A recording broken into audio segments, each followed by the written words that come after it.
Guys, welcome to another video. You've got Mr. Everything English and I hope you are all well. Now, this video is the last video in the long study time series where we covered English Language Paper 1 and English Language Paper 2. Now, this one, guys, we are completing the series, we are completing the papers with question 5, paper 2.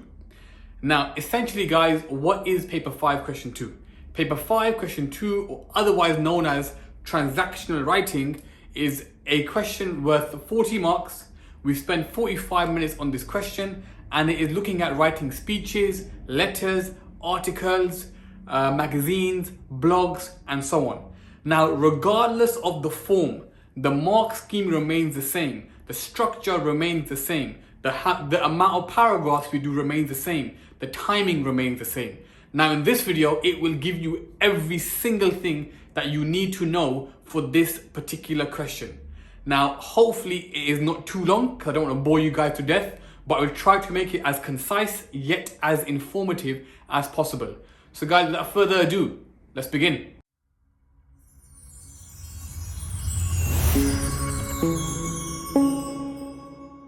Okay guys, so when it comes to paper 2, question 5, let's go over some of the basics. Guys, paper 2, question 5, it is a 40-mark question. So guys, this particular question is worth 40 marks. Now, how much time are we spending on a 40-mark question? We are spending no more than 45 minutes on this particular question. And how are those 45 minutes broken down? It is very simple, guys. Let's not overcomplicate it. You want to spend 2.5 minutes on the intro. Then you are looking to produce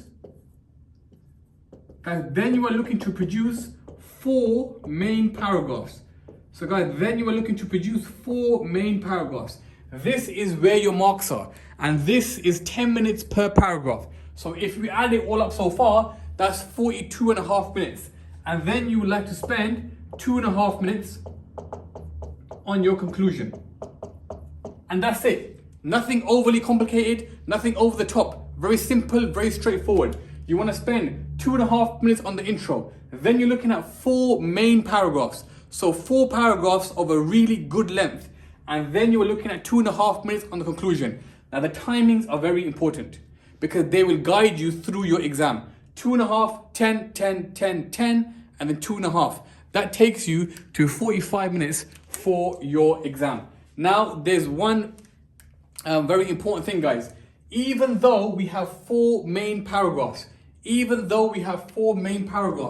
within our essay, guys, we need to include 2 paragraphs of 1 line in length. So guys, 2 paragraphs that are 1 line long. Now, why do I say that? In a second, we're going to be talking about the mark scheme. Now, in the mark scheme, you are marked upon structure. And in structure, it talks about the length of paragraphs. Now, if we just have 4 similar sized paragraphs that are 10 minutes each, you will not get the mark for varied paragraph lengths. So somewhere in between those 4, you want to have 2 paragraphs. So maybe after the first one and the third one, you want to have 1 paragraph either side that is no more than 1 line in length. How would you feel if this was you? This must stop is an example of a 1-line paragraph. It will just give you the mark for that exam criteria. Now, the reason that's not included in the time is because, with all due respect, it should not take you more than about 10 seconds to write a sentence that is 1 line long. Now, you have to make it 1 line long. I'll explain why later. But guys, this is the basic outline of the exam. 40 marks, the question. 40 marks, 45 minutes, 4 main paragraphs, 2.5 minute intro, 2.5 minute conclusion, and somewhere in between these 4, chuck in 2 paragraphs that are no more than 1 line in length.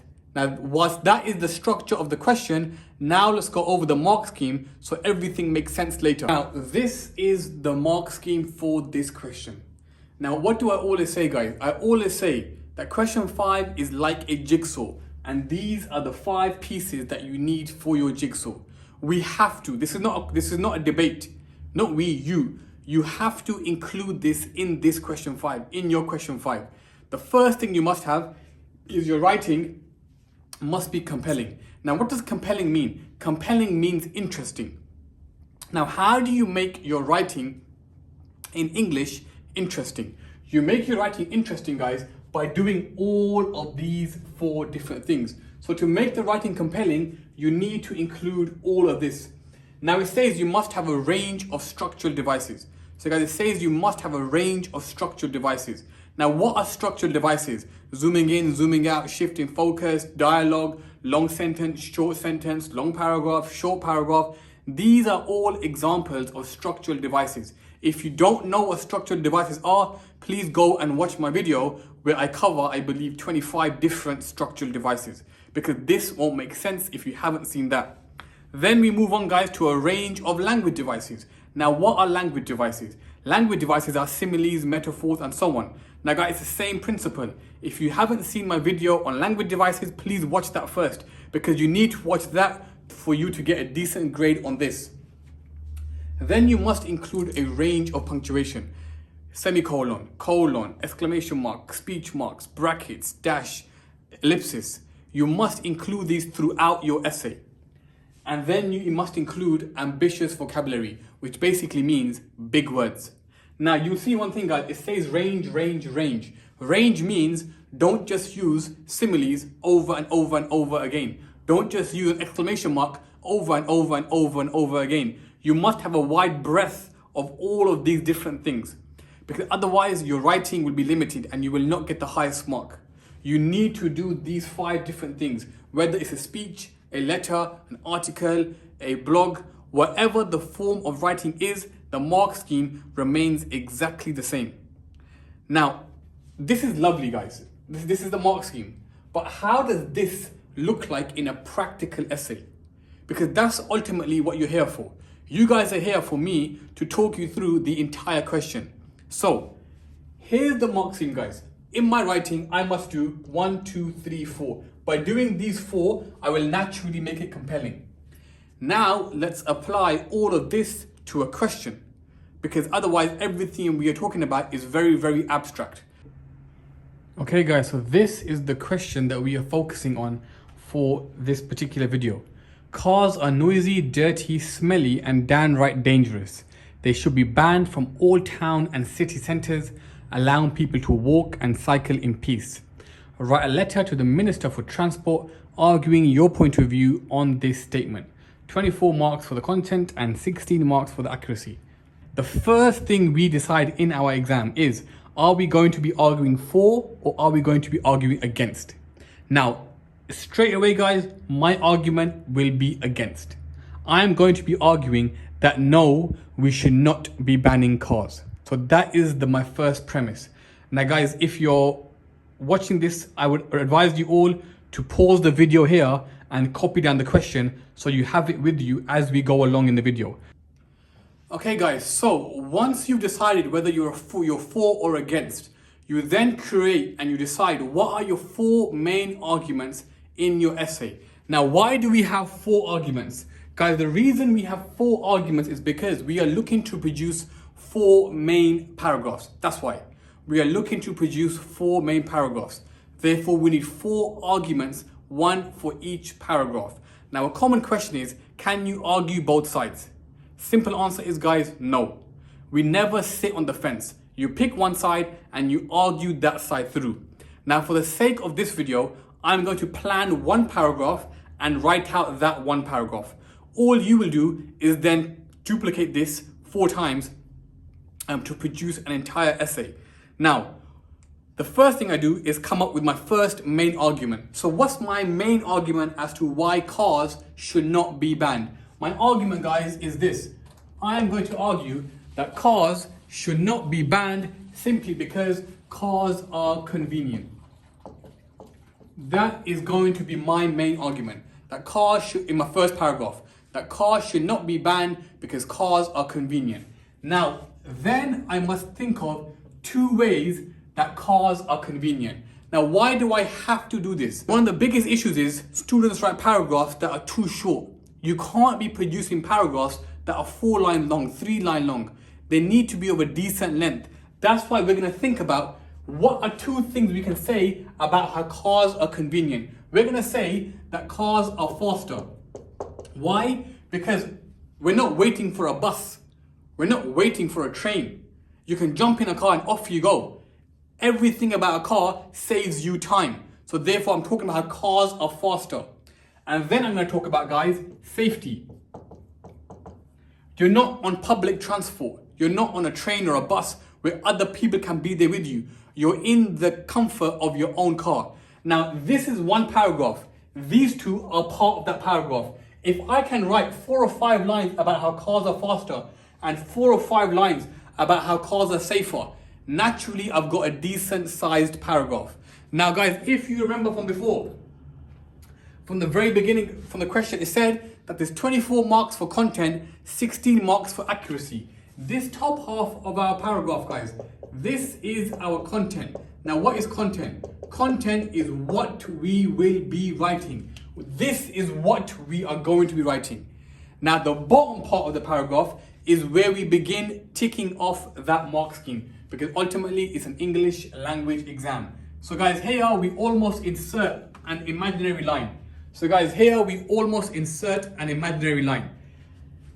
Now we begin ticking off the mark scheme. One of the first bullet points on that mark scheme said that we have to include a range of language devices. Therefore, I must now decide what language device can I use when talking about how cars are faster. In this instance, guys, I will be using a hyperbole. Now, a hyperbole is when you over-exaggerate, when you're over the top. And on that side, talking about how cars are safer, I will be using a simile. So these are the 2 language devices that I'm planning on using in this particular paragraph. So when it comes to the mark scheme, I've ticked off the bullet point for language devices. Next, I must decide on what punctuation I would like to use. Now for my particular paragraph, I would like to insert here an exclamation mark. Commas and full stops don't count. As a GCSE student, you are expected to know how to use commas and full stops. You are not gonna get a tick for punctuation if that's all you do. You have to include a range. And guys, bear in mind, this is just one paragraph. Now let's go back to the mark scheme. Another bullet point was ambitious vocabulary. Therefore, guys, I must include 2 words that I think will count as being ambitious in my writing. For the sake of this plan, I will use the word morose. Now guys, morose is feeling really, really sad. If you feel morose, you feel down the dumps. You feel really, really upset. And I will use the word euphoric. Euphoric is the complete opposite of morose. If you feel euphoric, you feel super, super, super happy. Now, let's go back to this part, guys. The content was what? It was out of 24. The bottom part, guys, this is our language.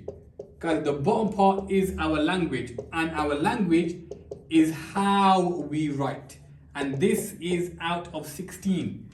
This plus this gives you a mark out of 40. But what's more important is your content is what you are writing. Your language is how you're writing it. You put these 2 together, you are guaranteed a very, very high mark. For a second, guys, let's go back to the mark scheme. It said, is your writing compelling? And I said that you make your writing compelling by using the other 4. What were the other 4? Range of language devices, range of punctuation, and ambitious vocabulary. What's missing? Structure. Now, why have I not explicitly planned for structure in my plan? The reason I have not explicitly picked out structure is because if you go back to the beginning of the video, on the green, what did I say? We're gonna have 2 paragraphs that are 1 line long. That's a tick for structure. Then in my paragraphs, I must make a conscious effort that I'm zooming in, zooming out, shifting the focus, having long sentences, short sentences. This is something that I will not be planning for. As a writer, this is something that we naturally will do. Now, imagine if in every single of paragraphs, out of your 4 paragraphs, if in every single one, you can use 2 different language devices, 1 different punctuation, and 2 different pieces of vocabulary. By the end of your 4th paragraph, you would have used 8 different language devices, 4 different pieces of punctuation, and 8 different pieces of vocabulary, ambitious vocabulary. And that's as a minimum. As a minimum. I can use more than this. I can chuck in a metaphor, I can chuck in personification, but as a minimum, this is what I need to have. Guys, remember, it's a jigsaw, and these are the pieces of our jigsaw. Now, guys, that is how you ensure you are ticking off the mark scheme as you are going along. Now, what's my most important piece of advice? Something you should all be really seeing right now. If you are sitting there and you don't know ambitious vocabulary, or you don't know any pieces of punctuation other than commas and full stops, or you don't know any language devices, before you can smash this question, go and learn them. Watch my videos, guys, and learn that before you do this. Otherwise, this is pointless. One more thing I want you all to think about, guys. Look at my plan. 1, 2, 3, 4, 5, 6, 7, 8. It's 8 words on the board. And that is how a plan should be. A plan should trigger thinking. It should take you about 30 seconds to do a plan, not 5 minutes. And that is why your planning is important, but you must be efficient in your planning. Okay, now this is the plan for one paragraph. Now I will turn this plan into a paragraph so you can all see how you produce a paragraph in an exam scenario. Can you imagine a world without cars? It is almost like imagining a world without water. Not only do cars, not only are cars stunning to look at, they are also convenient. Rather than having to feel morose after a long day at work, because you have to now then spend hours at the bus stop, or will allow you to get home faster, which is priceless.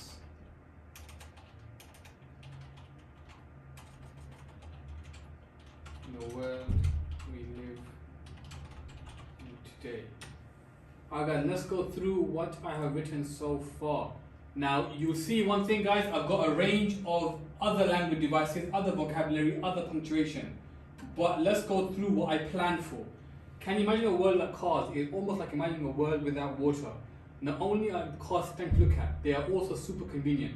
Rather than having to feel morose. Okay guys, tick. This here is my vocabulary. Long day at work because you have to spend the days of long day. Rather than feel morose for a long day at work because you have to spend days waiting at the bus stop. Okay, spend days waiting at the bus stop. This is my hyperbole. Get home faster. This time is priceless in the world we live in today. Let's here insert my exclamation mark. So guys, if we look at the paragraph so far, I've done the first bit of content with talking about how cars are faster. I've used my exclamation mark, I've used my hyperbole, and I've used my vocabulary, which is morose. Now I need to include a simile and the word euphoric for me to complete my plan. Now I've got loads of other language devices scattered through, but at the moment I'm just picking out what I planned for. Guys, let's finish off the paragraph. This is coupled by the fact that cars are also safer.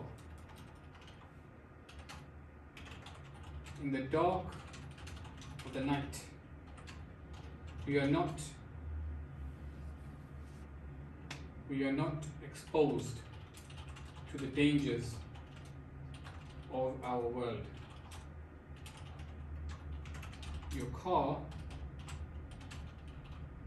is like the shell of a snail. Without this shell, life would be dangerous. Therefore, Do not jeopardize the feeling of euphoria felt by driving, by pushing this back. There we have it, guys. There we have a complete paragraph written out. I've not done anything crazy, but I've got everything I need according to the mark scheme. I've got a range of language devices. I've got a range of vocabulary, and I've got punctuation. Now, if I can do this 4 times, I will have a fantastic essay by the end of it. Now, guys, this is an example. You simply do this 4 times, and there is the main body of your paragraph. But I hear some of you asking, what do we do about our intro and our conclusion? The intro and the conclusion, I wouldn't worry about it too much.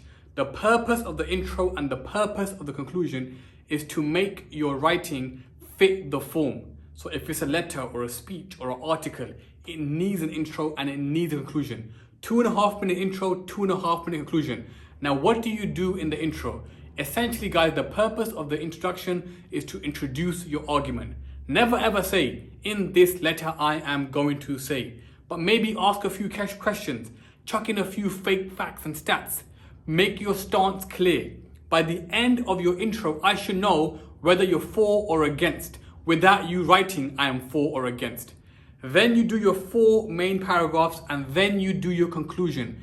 Your conclusion, guys, is you summarizing your 4 main points. For example, you might say, therefore, as you can see, cars should most definitely not be banned. This is because they are convenient, whatever. You repeat your 4 points, and then you end your piece of writing. And that is how you do question 5, paper 2. Whether we're doing a letter, whether we're doing a speech, whether we're doing an article, whether we're doing a blog, the structure is exactly the same, because the mark scheme is exactly the same. The only thing that may change is your tone of writing. For example, in a speech, you may ask a lot more questions. In an article, you may have a lot more facts and a lot more stats. But everything else remains the same. The planning remains the same. 2 language devices, 2 pieces of vocabulary, 1 piece of punctuation per paragraph. Make sure it's a range of all of this. Alright guys, I will end this video here because I'm not sure how long I've been going on for. I hope you have found this video beneficial. I hope you have found the entire series beneficial, and I hope you find this channel beneficial. Do follow me, guys, on TikTok. Do check me out on Instagram, and do subscribe if you are not already.